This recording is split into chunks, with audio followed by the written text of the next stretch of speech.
La nuit.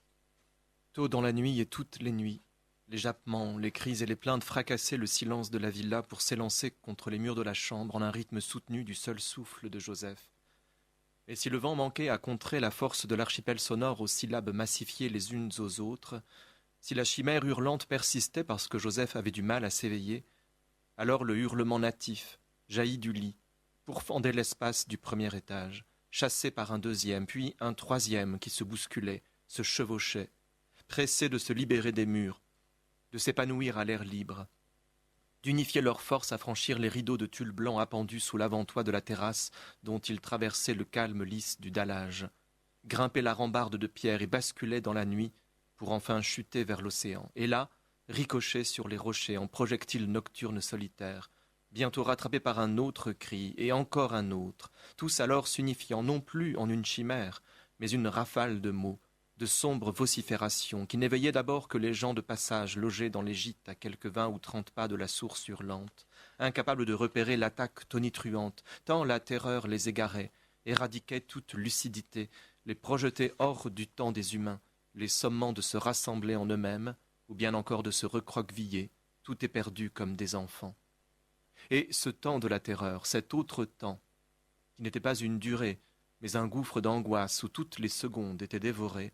ne se réduisait plus qu'à l'infinitude d'un fil de limbe sur lequel leur lucidité perdait son propre équilibre, entraînant avec elle leur capacité de conscience en une perdition qui durerait une partie de la matinée, hagards qu'ils étaient chacun de leur frayeur. Quant aux résidents sédentaires, ils connaissaient bien les sursauts de ce monstre de Joseph là-bas dans la villa ou sa cabane.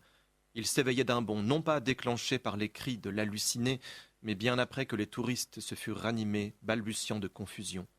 Ils s'éveillaient parce que Joseph avait cessé de hurler, qu'il était peut-être assis au bord de son lit, évadé de ses visions, qu'il ne gémissait plus et cherchait à retrouver son souffle, à calmer son cœur qui jamais ne se laissait distancer par l'affaire et battait la chamade sans l'intention de se rendre, mais au contraire d'imposer à son usufruitier qu'il lui était temps de cesser le combat.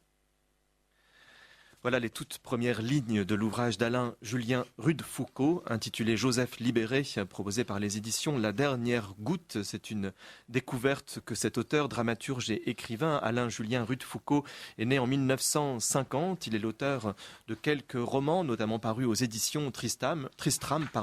mais surtout de nombreuses œuvres de théâtre parues aux éditions de l'Harmattan ou L'Esprit du Temps.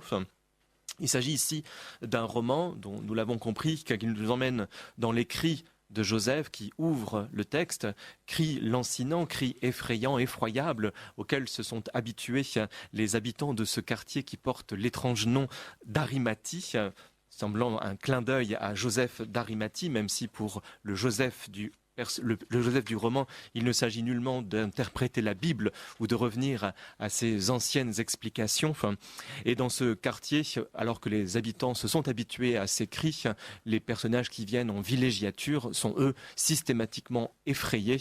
d'entendre ces hurlements dont l'explication se trouve au cœur même du personnage principal de ce roman, de ce Joseph dont nous allons suivre la libération tout au long de ce texte dont la plume, la langue sont extraordinaires. On a entendu ici, dans cet extrait très court, à quel point Alain-Julien Rudefoucauld savait manier l'expression et entraîner son lecteur dans de longues phrases qui s'aventurent au plus profond de la psyché humaine. Et ici, celle de ce Joseph, de ce colosse d'ébène, comme il est précisé dans la 4e de couverture, un immense Joseph, un personnage de haute stature, un colosse pourtant fragile, puisqu'il est lui-même cadenassé et empêtré dans ses hurlements et qu'il lui faudra progressivement, avec tout le temps que prend une vie, réussir à s'en libérer. Cette libération prendra du temps et elle trouve son origine très loin dans l'enfance, puisque le personnage principal, Joseph Déogracias, à la grâce de Dieu, a perdu sa mère et son père, sa mère dans des circonstances tragiques puisqu'elle se suicide alors qu'il n'a qu'une dizaine d'années et qu'on l'emmène voir le corps pour identification. Son père parce qu'il l'a abandonné en quelque sorte, d'où le désespoir de Yolène, la mère de Joseph. Cet Hippolyte qui a préféré partir vivre en France, suivre une blanche et il y est mort d'une rupture de varices œsophagienne. Ce personnage qui ne s'est jamais vraiment intéressé à son propre enfant a depuis donné naissance à deux autres demi-frères, Norbert et Gontran, qui ont imposé à Joseph un contrat moral particulièrement lourd, un contrat moral qui tourne autour de cette demeure dans laquelle il lui arrive de vivre, mais dont il s'éclipse lorsque ses demi-frères reviennent en Martinique de la métropole pour y passer quelque temps de villégiature. Ce Joseph Deogracias est donc un homme marqué par ses défections maternelles et paternelles, défections de la langue aussi, puisqu'on ne lui a pas appris à lire, il est analphabète, et cette incapacité d'accéder au langage est une source évidemment d'effroi et de peur, et un personnage, donc, je le disais, rendu esclave de ce contrat moral qui le lie à des demi-frères pour lesquels il n'éprouve pas de sympathie particulière, mais envers lesquels il s'évertue à respecter les termes du contrat, qui sont de toujours tenir prête à disposition la yole dans laquelle il pourrait leur venir l'idée d'aller se balader en mer lors de leur visite impromptue en Martinique. Nous sommes en Martinique, nous sommes dans la chaleur des îles, nous sommes dans cet espace de véritable esclavage pour le personnage principal, d'un homme qui doit petit à petit s'émanciper de ses terreurs enfantines, réussir à progresser et à avancer dans la vie, s'aventurer vers le langage, vers les autres, et surtout essayer de dépasser tout ce qu'il peut y avoir de terrifiant dans les hurlements entêtants de son existence. On va voir se dérouler une galerie de personnages, de portraits. On va surtout suivre l'existence de Joseph Deogracias, découvrir comment il va petit à petit se construire, ce colosse aux pieds d'argile, tenter de se tenir vertical, petit à petit atteindre la stature d'un homme. Et à cet égard, Alain-Julien Rudefoucauld lui fait traverser toute une série d'étapes initiatiques, parfois très douloureuses. Il va, en même temps qu'il rencontre, on peut le penser en tout cas, l'amour, découvrir la violence également qui peut s'exercer sur l'amour.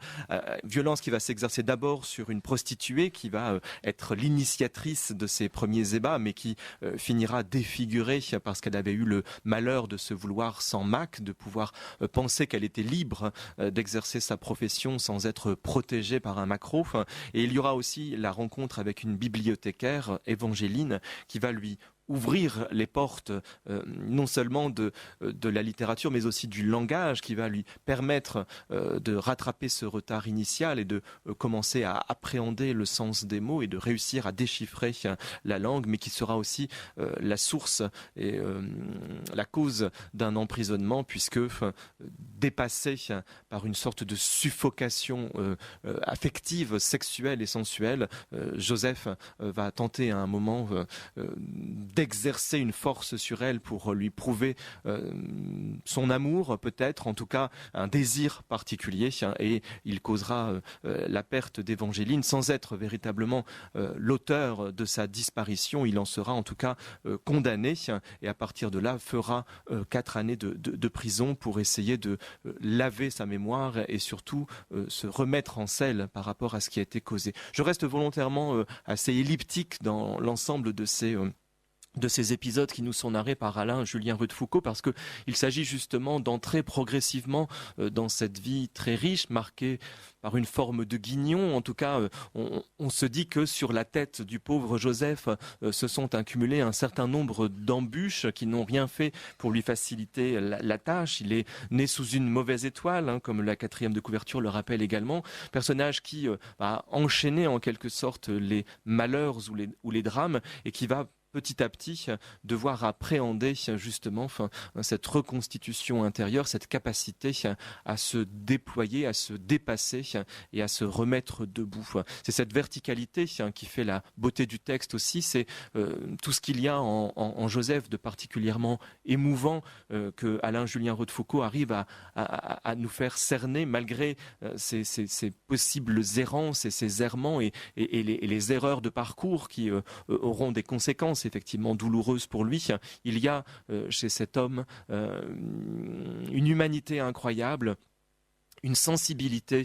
déroutante, il est extrêmement attentif aux autres et à la rencontre par exemple d'un petit garçon avec lequel il va partir